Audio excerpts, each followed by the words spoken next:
भूपेश बघेल ने किया खैरी गांव का दौरा। भेंट मुलाकात अभियान के तहत किसानों से की है मुलाकात।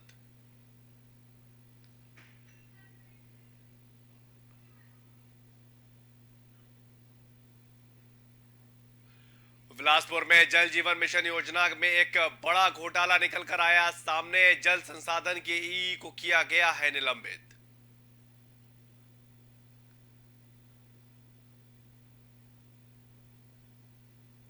पंखाजुर में कोयली बेड़ा में अपनी मांगों को लेकर आंगनवाड़ी कार्यकर्ताओं ने दिया धरना प्रदर्शन। परियोजना अधिकारी को सौंपा ज्ञापन।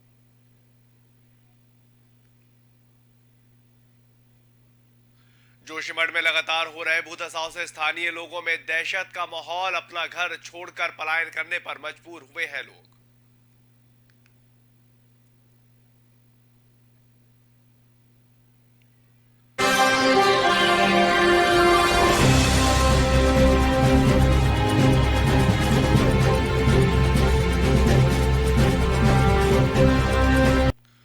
नमस्कार, बहुत स्वागत है आपका। ओंकार न्यूज देख रहे हैं आप और मैं हूं आपके साथ शाहनवाज मिर्जा। मुख्यमंत्री भूपेश बघेल ने अपने भेंट मुलाकात अभियान के तहत तख्तपुरहा के बेलपाना का दौरा किया है और उस दौरान प्रदेश के सीएम ने खैरी गांव के किसानों के साथ भी संवाद किया।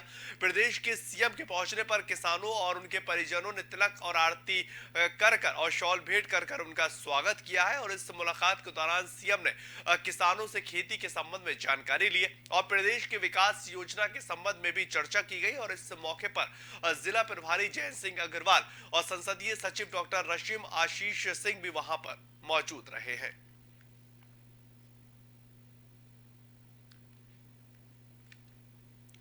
उधर बात करेंगे बिलासपुर में जल जीवन मिशन योजना में एक बड़ा घोटाला दरअसल निकलकर सामने आया है। और इस पूरे मामले में कार्रवाई करते हुए लोक स्वास्थ्य यांत्रिक आलोक कटियार ने जल संस्था के ई को निलंबित करने का आदेश दे दिया है। आपको बताएं कि बिलासपुर के ई एस के चंद्रा जल संस्था के टेंडर महज 6 घंटे के लिए खोलते थे और इसकी जानकारी किसी भी ठेकेदार को नहीं दी जाती थी। इन टेंडरों के आरोपी ई को अपने जानने वाले ठेकेदारों को दे दिया करते थे और इन आरोपों की जांच करते हुए लोक स्वास्थ्य यांत्रिक यानी कि सीईओ आलोक कटियार ने इस पूरे मामले को लेकर कार्रवाई करते हुए आरोपी एस के चंद्रा को निलंबित करने के आदेश दिए।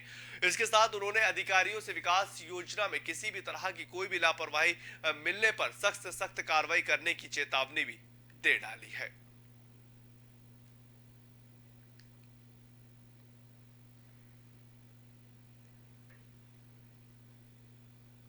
तो वहीं पर खबर अब डोंगर गांव से आ रही है, जहां पर धनवंतरी में नगर पंचायत सीएमओ ने मेडिकल किट वितरण कार्यक्रम का आयोजन किया और इस कार्यक्रम के तहत नगर पंचायत ने अपने विभागों के समस्त ठेकेदारों और सफाई कर्मचारियों और जल विभाग और विद्युत विभाग के कर्मचारियों को मेडिकल किट वितरण किया गया। जिले के डीएम के आदेश पर वितरित किए गए इन मेडिकल किट से मजदूरों को सीधा फायदा मिलेगा, उनके परिवार को सीधा फायदा मिलेगा और जो मेडिकल किट वितरण की जा रही है उससे लोगों को काफी ज्यादा राहत मिलती हुई नजर आई। सफाई कर्मचारियों को ये मेडिकल किट दी गई है और उससे एक बड़े पैमाने पर उनको राहत जो है वो मिलेगी। धनवंतरी में ये पूरा कार्यक्रम आयोजित किया गया था और एक बड़े पैमाने पर सफाई कर्मचारी वहां पर पहुंचते हुए नजर आए और उनको मेडिकल किट जो है वो वितरण की गई ताकि जो स्वास्थ्य है वो लोगों का सही रह सके और अगर स्वास्थ्य खराब होता है तो उस किट के माध्यम से वो जागरूक रह सके। इसको लेकर एक अभियान भी चलाया जा रहा है और उसी कड़ी में सफाई कर्मचारियों को ये मेडिकल किट जो है वो दी गई है।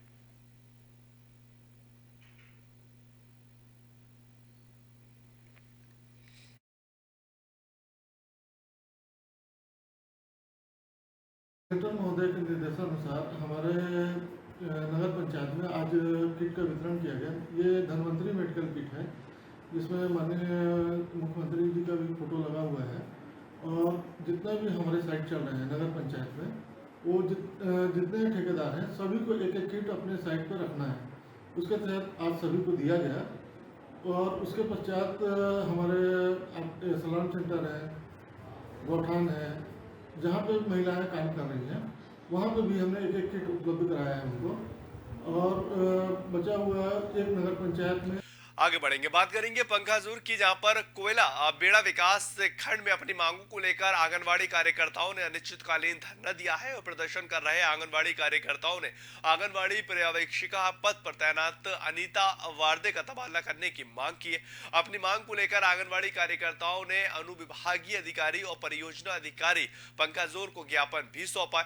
आंगनवाड़ी कार्यकर्ताओं ने अनीता वार्दे पर कार्यकर्ताओं को परेशान करने का सीधा आरोप लगाया और उन्होंने कहा कि अगर उनकी मांगों को नहीं माना गया तो वो आंदोलन करने के लिए बाध्य भी हो जाएंगे। ये खबर पंखाजूर से, जहां पर आंगनवाड़ी कार्यकर्ताओं का प्रदर्शन जो है वो देखने को मिला है और अपनी मांगों को लेकर ये आंगनवाड़ी की कार्यकर्ताएं प्रदर्शन करती हुई नजर आई। परियोजना अधिकारी को ज्ञापन भी सौंपा गया है और काफी वक्त से ये अपनी मांगों को लेकर आंदोलन करते हुए नजर आ। साफ तौर पर कहा कि अगर अधिकारी हमारी समस्याओं को नहीं सुनते हैं, अगर परियोजना अधिकारी हमारी समस्याओं को नहीं सुनते हैं तो आगे चल के हमें इसको लेकर आंदोलन भी करना पड़ेगा।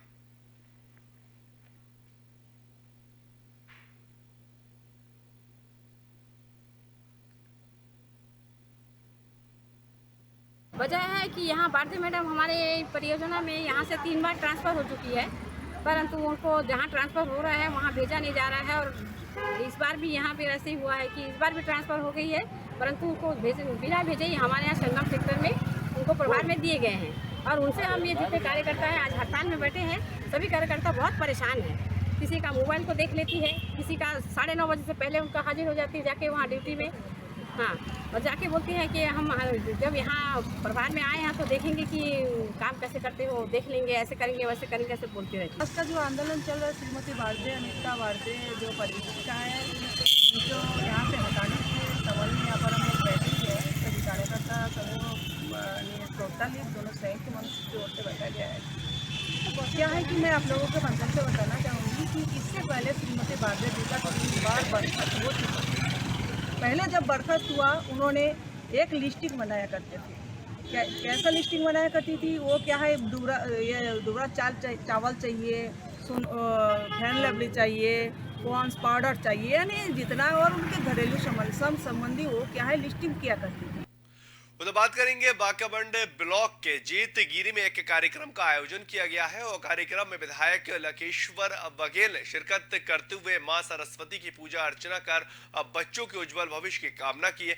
इस मौके पर बस्तर विधायक ने ये कहा है कि छात्राओं के लिए प्रदेश सरकार लगातार कार्य कर रही है और इसी के तहत छात्राओं को प्रदेश सरकार की तरफ से मुफ्त में साइकिल का वितरण किया जा रहा है। साइकिल मिलने से छात्राओं को समय पर स्कूल पहुंचने में काफी ज्यादा मदद मिलती हुई दिखाई देगी और उन्होंने ये भी कहा कि साइकिल मिलने से स्कूल जाने वाली छात्राओं के घर से दूरी कम हो जाएगी और वो कम समय में स्कूल पहुंच सकेंगी। और इस कार्यक्रम में सरपंच गोपाल कश्यप और ब्रेंद्र सेठिया, योगेंद्र बाकड़े सहित कई लोग वहां पर मौजूद रहे हैं।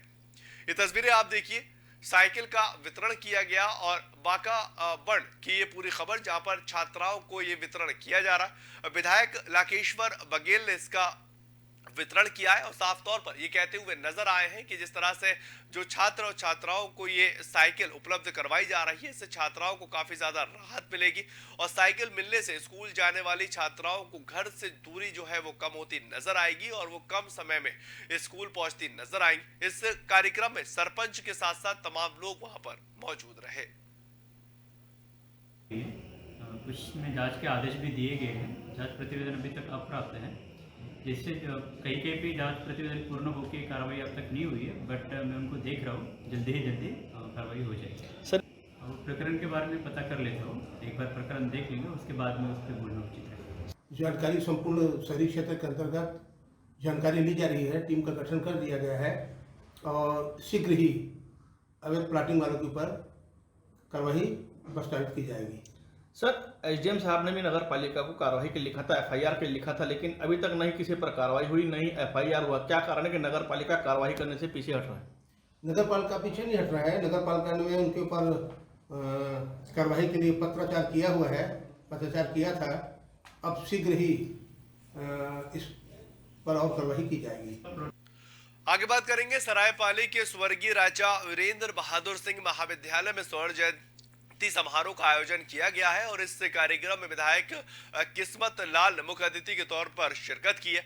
इस मौके पर रक्तदान शिविर भी लगाया गया और इस शिविर में रक्तदान करने वाले छात्रों को प्रमाण पत्र देकर सम्मानित किया गया।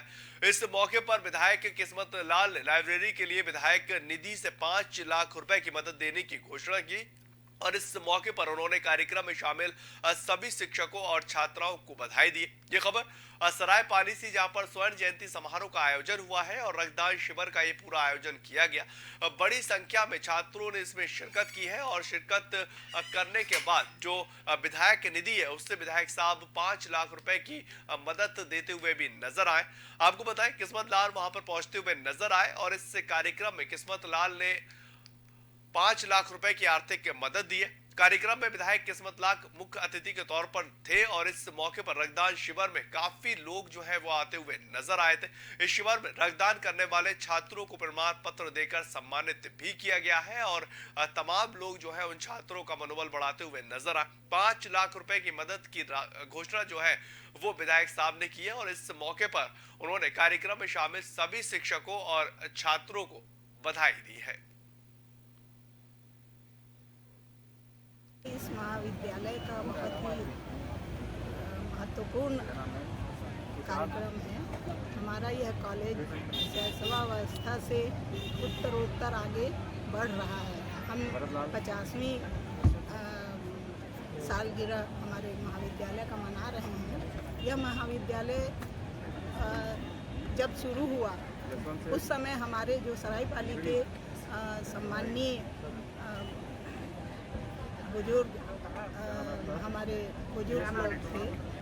देखिए, आज स्वर्गीय राजा वीरेंद्र बहादुर सिंह शासकीय महाविद्यालय सरायपाली में स्वर्ण जयंती मनाया जा रहा है। ये बहुत ही खुशी की बात है और जैसा कि हमारे सुश्री राज मैडम ने जो कहा कि आपके पिताजी स्वर्गीय राजा वीरेंद्र बहादुर सिंह को क्षेत्र के लोगों ने जितना प्यार दिया और उनके नाम का जो आज कॉलेज है उससे हज़ारों विद्यार्थी इस कॉलेज से पढ़ के आज अच्छे नागरिक, अच्छे नेता और अच्छे अधिकारी के रूप में भी कई जगह काम कर रहे हैं और उसका आज स्वर्ण जयंती का हम लोग साक्षी बने हैं और ये आज स्वर्ण जयंती की मैं सभी को बधाई देते हुए मैं अपने वाणी को विराम देता हूँ। विद्यालय के लिए एक ऐतिहासिक क्षण है।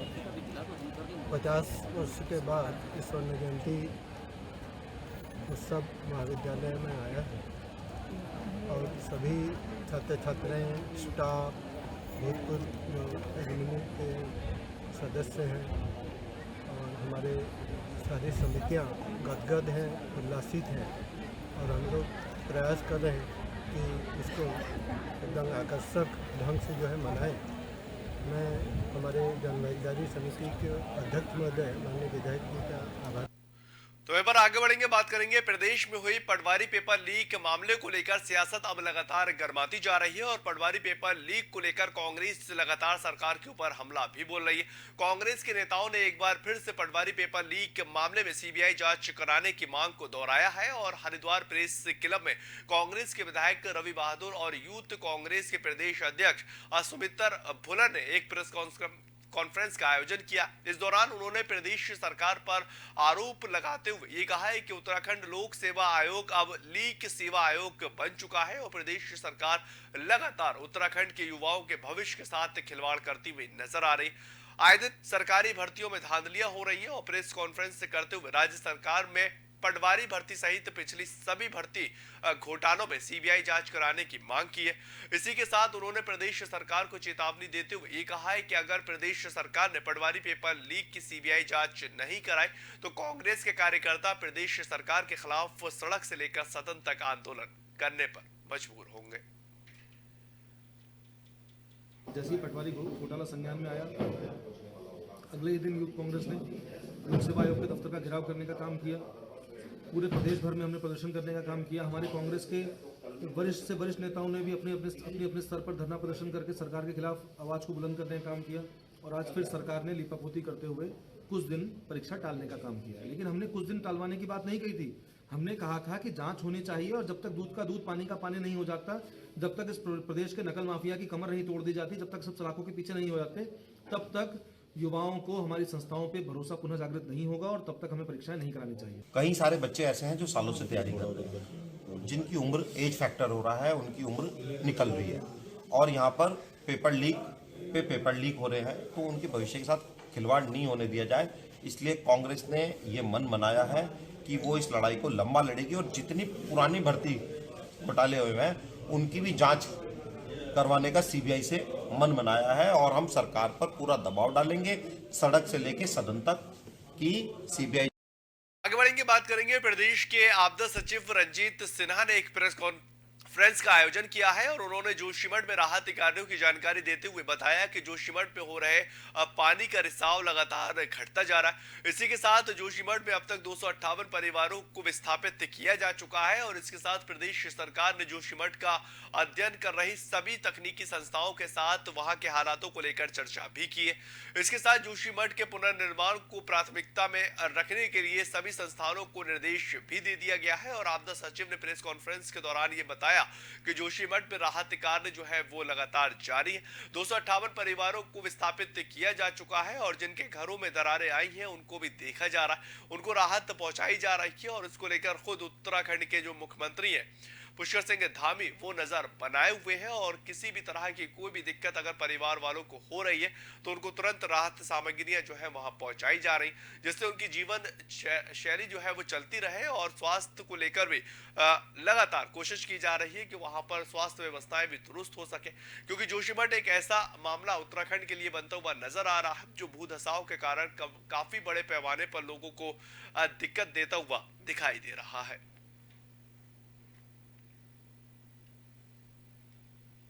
से जो परिवारों को विस्थापित किया गया है, राहत शिविरों में ले जाया गया है, उनकी संख्या 258 हो गई है। कल 250 थी और 865 सदस्यों को विस्थापित किया गया है। 258 परिवार, उनमें सदस्यों की संख्या 865। बाकी एक जो महत्वपूर्ण आज मुख्य सचिव महोदय ने जो सेंट्रल तकनीकी संस्थाएं हैं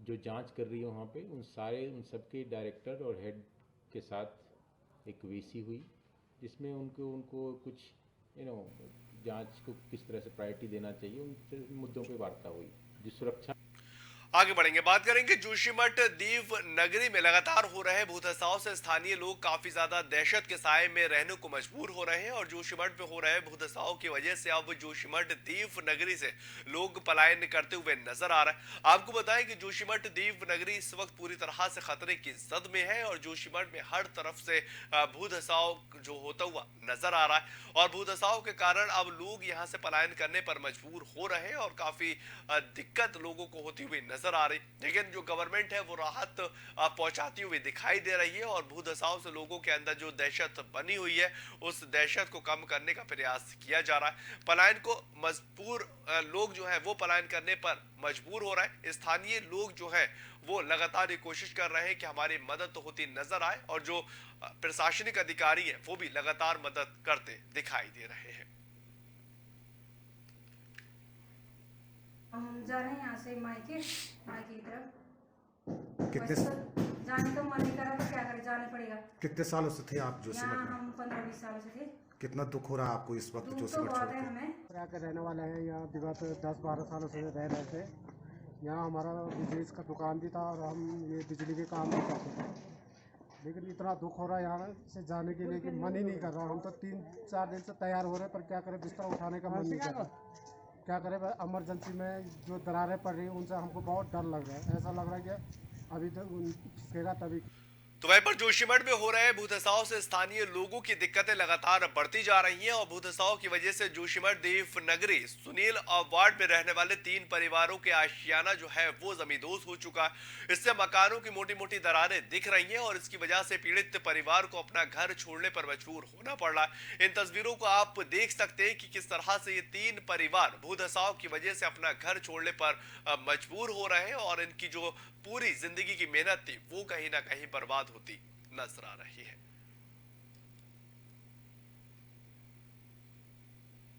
पे है और मेरी पढ़ाई में भी मुझे बहुत दिक्कत हो रही है। हमारा घर हमने लोन निकाल के ये घर बनाया हुआ था, आज वो घर टूट रहा है। कल एक सर आए हुए थे, उन्होंने बोला कि हम मतलब ये घर तोड़ रहे, 1 हफ्ते बाद तुम ये घर खाली कर दो। हमें फिर बोल रहे हैं कि सामान भी तुम 1 हफ्ते के अंदर कहीं भी शिफ्ट कर लो, बट हमें कोई वो नहीं है, कहीं सामान रखने की कोई जगह है नहीं। आप लोग देख ही रहे हैं जिस प्रकार से मकानों पर दरारें आई हैं, तो मकान कभी भी गिर सकता है। हमें परसों एक अधिकारी, एक पुलिस से भी वो आए थे, उन्होंने हमें कहा कि तुम्हें 1.5 लाख का चेक दे दिया गया है, अब तुम अपना सामान उठाओ, कहीं भी चले जाओ, हम तुम्हारा मकान तोड़ रहे हैं। तो उस दिन हमने उन्हें कहा भी था कि आप हमें पहले एक एग्रीमेंट बना के दीजिए कि हम तुम्हारा मकान तोड़ रहे हैं। ना उन्होंने हमें हमारे मकान का अमाउंट बताया, ना कुछ बताया, और सीधे वो मकान तोड़ने को हमारे तैयार हो गए। अभी परेशानियां तो हमें बहुत सारी चीज़ों की हो रही है, हमारा भविष्य खतरे में है। कंडीशन आप लोगों ने देख ली है। ये हमारे मकान की कंडीशन आजकल में 4-5 तारीख में हो चुकी है, और सरकार विस्थापन की बात कर रही है, तो हमें विस्थापन ऐसी जगह पर चाहिए जहाँ पर रोजगार, स्वास्थ्य और शिक्षा की व्यवस्था हो। हमें किसी जंगल में हमें विस्थापन नहीं चाहिए, चाहे वो पीपल कोटी हो। पीपल कोटी का नाम विस्थापन में आ रहा है, पर पीपल कोटी में हमें यहाँ ऐसी जगह पर चाहिए जहाँ पर सभी चीज़ों की व्यवस्था। चलिए फिलहाल इस बुलेटिन में इतना ही। ताज़ा खबरों के लिए आप लगातार बने रहें ओंकार न्यूज़ के साथ।